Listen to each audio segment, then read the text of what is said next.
Nyarlathotep, el caos reptante. Soy el último. Hablaré del vacío audiente. No recuerdo con claridad cuándo empezó, pero fue hace meses. La tensión general era horrible. A la agitación política y social de la época se sumaba el temor a un espantoso peligro físico, a un peligro tremendo y global, a un peligro que solo cabía atribuir a los fantasmas de la noche. Recuerdo que la gente andaba con la cara pálida y asustada, y murmuraba advertencias y presagios que nadie osaba repetir o admitir haber oído. Un sentimiento de monstruosa culpa reinaba en la tierra, y de los abismos interestelares llegaban frías corrientes que hacían estremecerse a los hombres en los parajes oscuros y solitarios. Y sobrevino un cambio demoníaco en la sucesión de las estaciones. El calor del otoño se prolongó de manera alarmante, y todos comprendieron que el control del mundo, y quizá del universo, había pasado de fuerzas o dioses conocidos a fuerzas o dioses que nadie conocía. Fue entonces cuando Nyarlathotep salió de Egipto. Nadie sabía quién era, pero pertenecía a la estirpe nativa y tenía los rasgos de un faraón. Los Fellahin se arrodillaron al verle, aunque no sabían por qué. Dijo que había despertado de las tinieblas de 27 siglos y que había oído mensajes de lugares que no eran de este planeta. Y Nyarlathotep recorrió los países de la civilización, cetrino, delgado, siniestro, sin parar de adquirir extraños instrumentos de vidrio y de metal que combinaba en otros más extraños. Hablaba de ciencias, de la electricidad, de la psicología, y hacía exhibiciones de poder de las que los espectadores salían mudos de asombro, aunque contribuían a difundir su fama. Con un estremecimiento se recomendaban unos a otros ver a Nyarlathotep, y allí donde él iba desaparecía el descanso, porque unos alaridos de pesadilla rasgaban las primeras horas de la madrugada. Nunca antes había habido un problema público de esa naturaleza.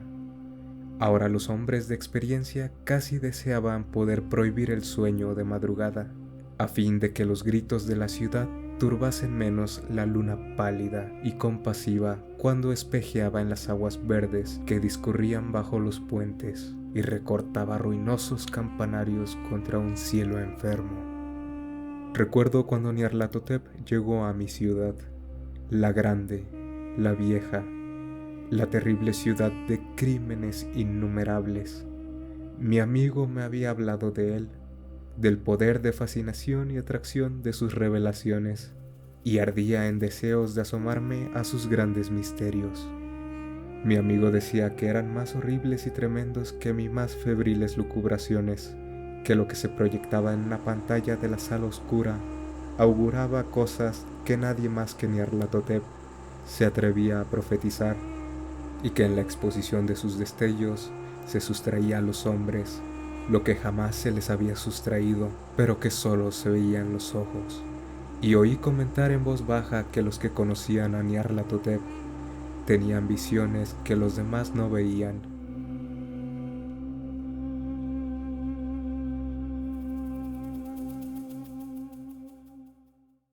Fue en el otoño caluroso cuando, junto con una multitud inquieta, acudí una noche a ver a Nyarlathotep.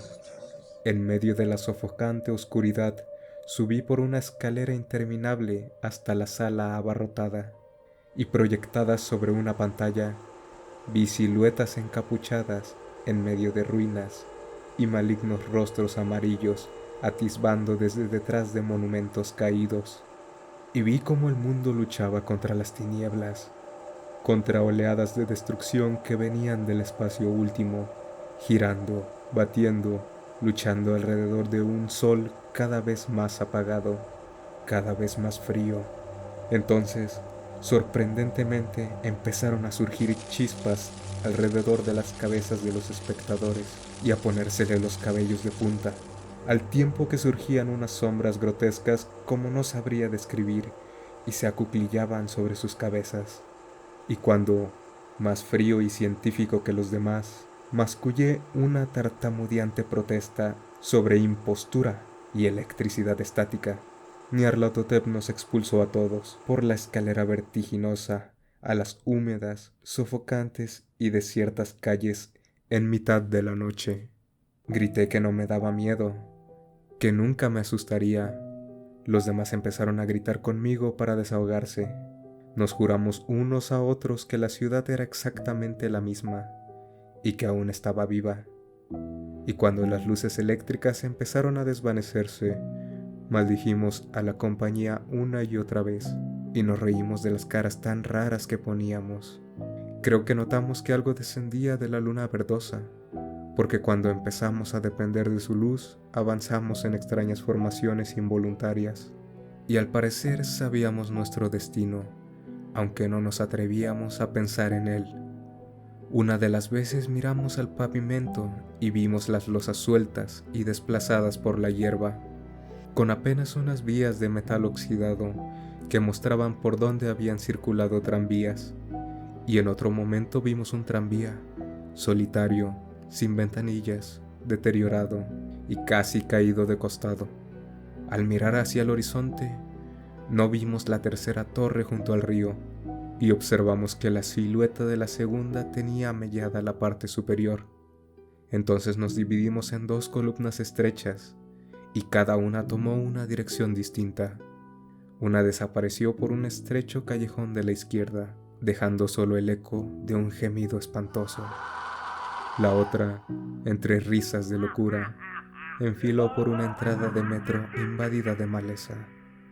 Mi columna fue sorbida hacia campo abierto y poco después sentí un frío que no provenía del otoño caluroso, porque al salir al páramo oscuro, vimos a nuestro alrededor el reflejo infernal de la luna en unas nieves malignas, en unas nieves inexplicables, no holladas, abiertas en una dirección hasta donde había un abismo cuyas paredes relucientes lo hacían más tenebroso.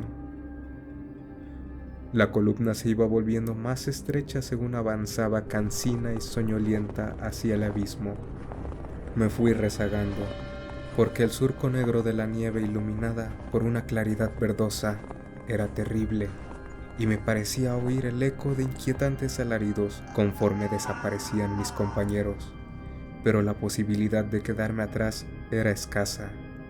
Como atraído por los que habían desaparecido delante, me desplazaba medio flotando entre gigantescas acumulaciones de nieve, temblando, asustado, hasta que entré en el torbellino ciego de lo inimaginable, desquiciadamente consciente, delirando de manera estúpida, como solo los dioses que fueron podrían saberlo.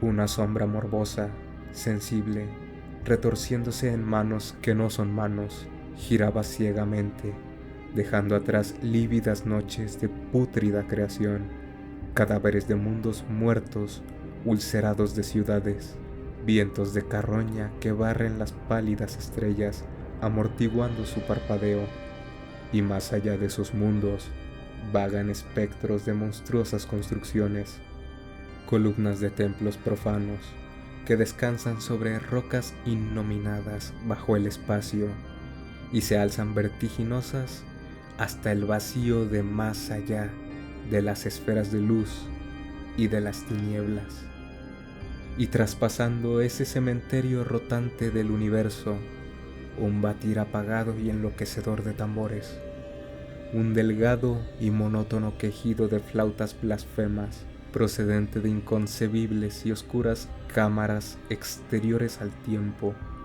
detestables percusiones y tañidos a cuyos sones danzan torpes y absurdos los gigantescos y tenebrosos dioses últimos, gárgolas ciegas, mudas, estúpidas, cuya alma es Nyarlathotep.